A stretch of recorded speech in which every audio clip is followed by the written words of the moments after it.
for awarding me, and thank you so much for giving me the opportunity to share my work. And I will briefly present my dissertation, A Lot to Lose, Organizational Identity and Emotions in Institutional Context.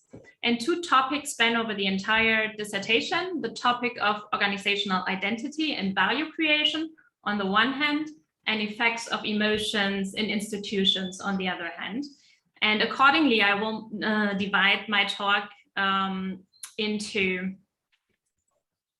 various parts. Firstly, I will be talking about organizational identity and value creation, work that resulted in an extensive systematic literature review, focusing on organizations and identity within an organization.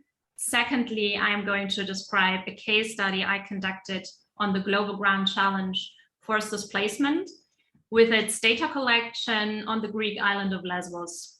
I thirdly will look at the results of this work that had been channeled into chapter 3 and 4.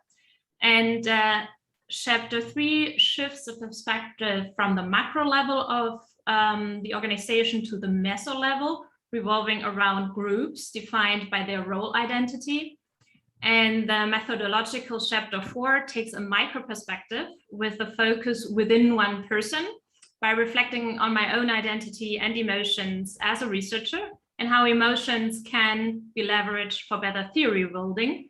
And I will be guiding you through the chapter, starting with chapter 2. And I started this PhD journey in 2015 when I was working as an organizational developer in a consultancy. And I developed strategies for organizations based on their organizational identity. And that was the reason why I investigated organizational identity as a factor for value creation. And from a practitioner's perspective, the organizational identity concept, so who are we and how are we different from others, has to contain some sort of value proposition if it's going to be worth the effort to bother.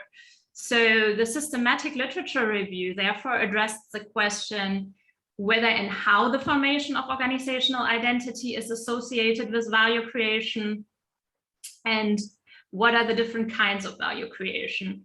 And after following a systematic literature review protocol, the inclusion criteria brought up over 4,000 articles.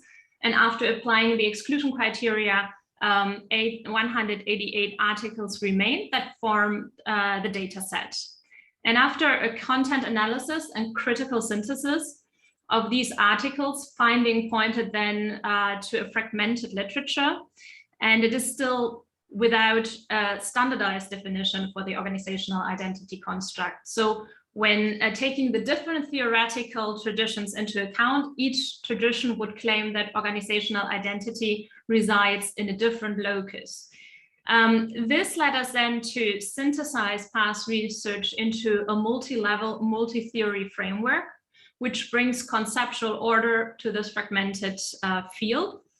And the framework categorizes organizational identity based on the locus where organizational identity manifests. So in the narratives, in the cognitions, in the group membership, in the discourse, the behavior, and also the institutional outlets. And these different loci are all on different level of analysis. So on a macro level, a meso level, or a micro level. And the key takeaway of this article is this framework that answers the research question and provides an enlistment of value creation in association with organizational identity, of which we already know. So furthermore, it tackles the issue that we do not have a standardized definition of the organizational identity construct through introducing the locus categories that show where organizational identity can manifest. And there was the model can create greater awareness of organizational identity and ultimately provides the basis for more informed strategy aiming towards creating and not destroying value, because findings suggest that the organizational identity, it's a double-edged sword with many of its mechanisms not only creating value, but also destroying value or preventing new value creation. And if you're interested, for example, in how a meta-identity could be of help, or of underlying cause and effect relations that we already know of, those can be found in chapter 2 of my dissertation. And as the organizational identity construct has been already widely discussed in the academic community, I decided to steer the rest of my PhD journey that followed towards a case study on the global grand challenge of forced displacement and its local manifestation on the Greek island of Lesbos. And in 2015, Lesbos was confronted with the arrival of over 500,000 refugees, marking the onset of the so-called European refugee crisis. And in the year that followed, it continued to be a very challenging humanitarian setting, which with the response there still remaining in an emergency state of operating, even until today. And what made this an important context to study is the hyper-complex multi-level stakeholder setting and the many mechanisms in play that also take place in other European outer borders and even in other organizational contexts. So the many stakeholders that are present on the island are, of course, the residents of Lesbos, the arriving refugees, the Lesbos municipality, Greek state actors, EU actors like Frontex, Europol, non-governmental organizations ranging from international prominent NGOs to religious or local grassroots NGOs, as well as independent volunteers, activists, anarchists, us researchers, and also a myriad of media. And all of these actors, they have their own motivation and different values and goals and operating procedures. And these are only the stakeholders that are on the island, not taking into account Turkey, Russia, Syria, or the Western arms production. So we choose the boundary of the island to be also the boundary of the study. And there, the way the policy frameworks, namely the EU-Turkey statement, the Dublin III regulation, or the European hotspots approach, are instantiated, that results in a heavily congestion of the refugee camps on the island, with the result that the number of the refugees on Lesbos, they constantly exceed the available housing and processing capacity, meaning that the majority of the refugees do not have appropriate accommodation or sanitation, nor psychosocial support, or other critical services like education, and waiting under precarious condition for years in a dangerously overcrowded camp that functions in an emergency mode of operating causes the inhabitants' health, foremost also their mental health, to deteriorate quickly. And this frequently results in pathological depression, even suicide attempts, and even from children.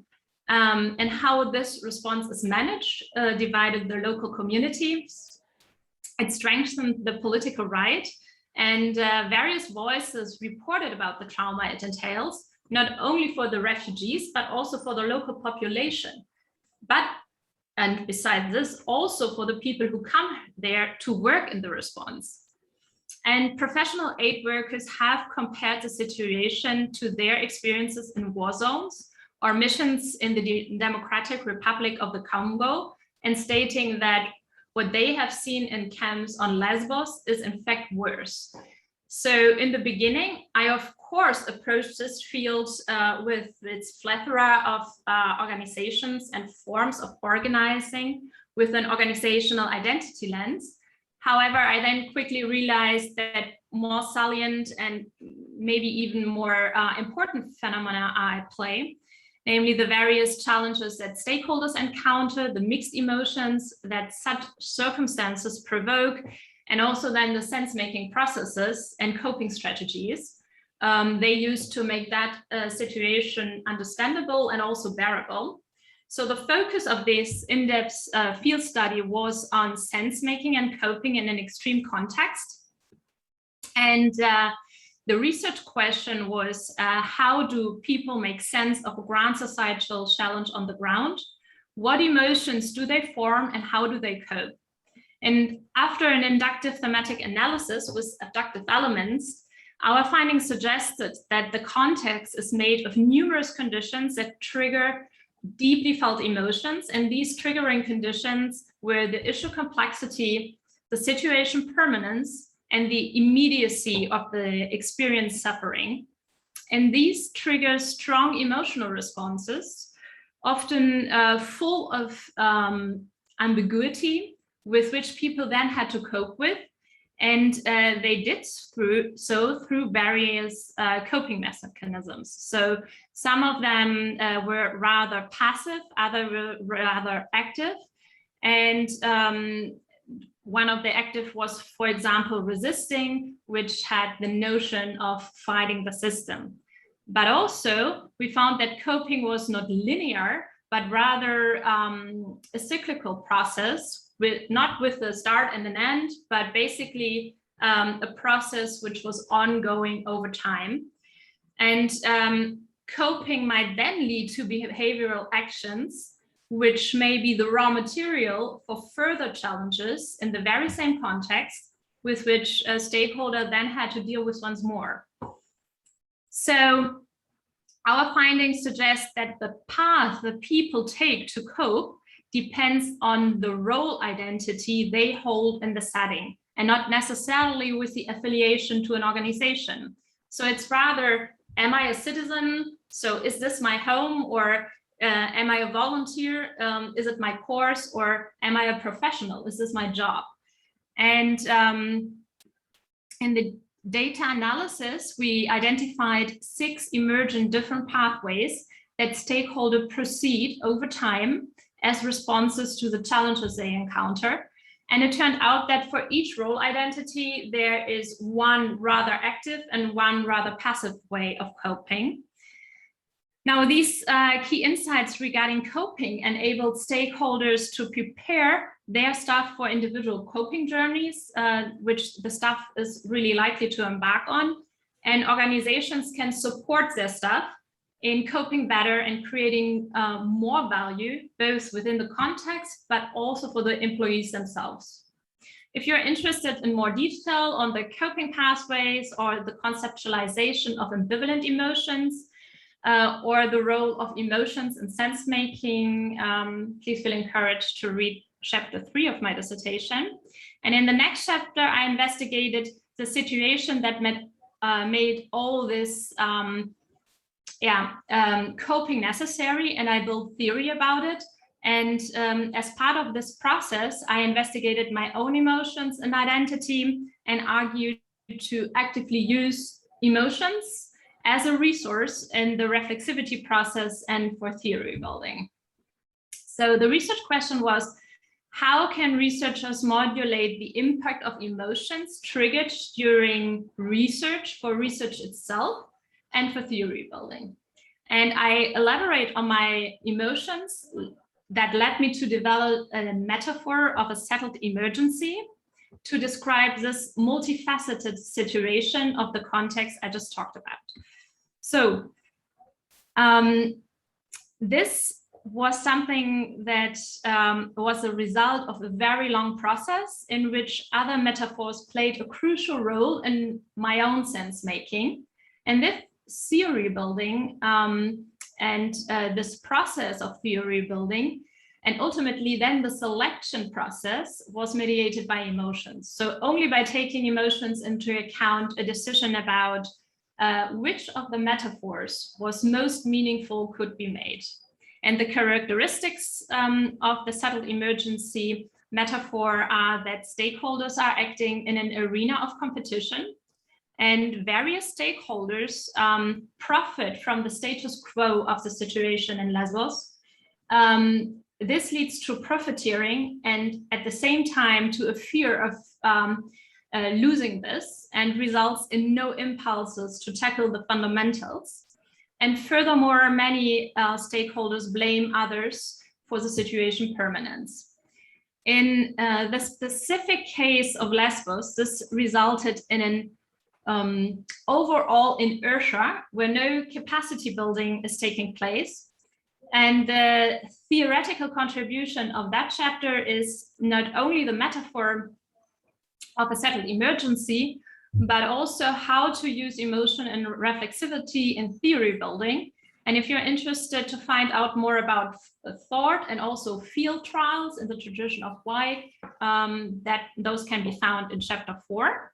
And the metaphor of a settled emergency is of practical relevance in a time where there are travel spots are multiplying in the world, and more meaningful terms can help us to name the underlying difficulties.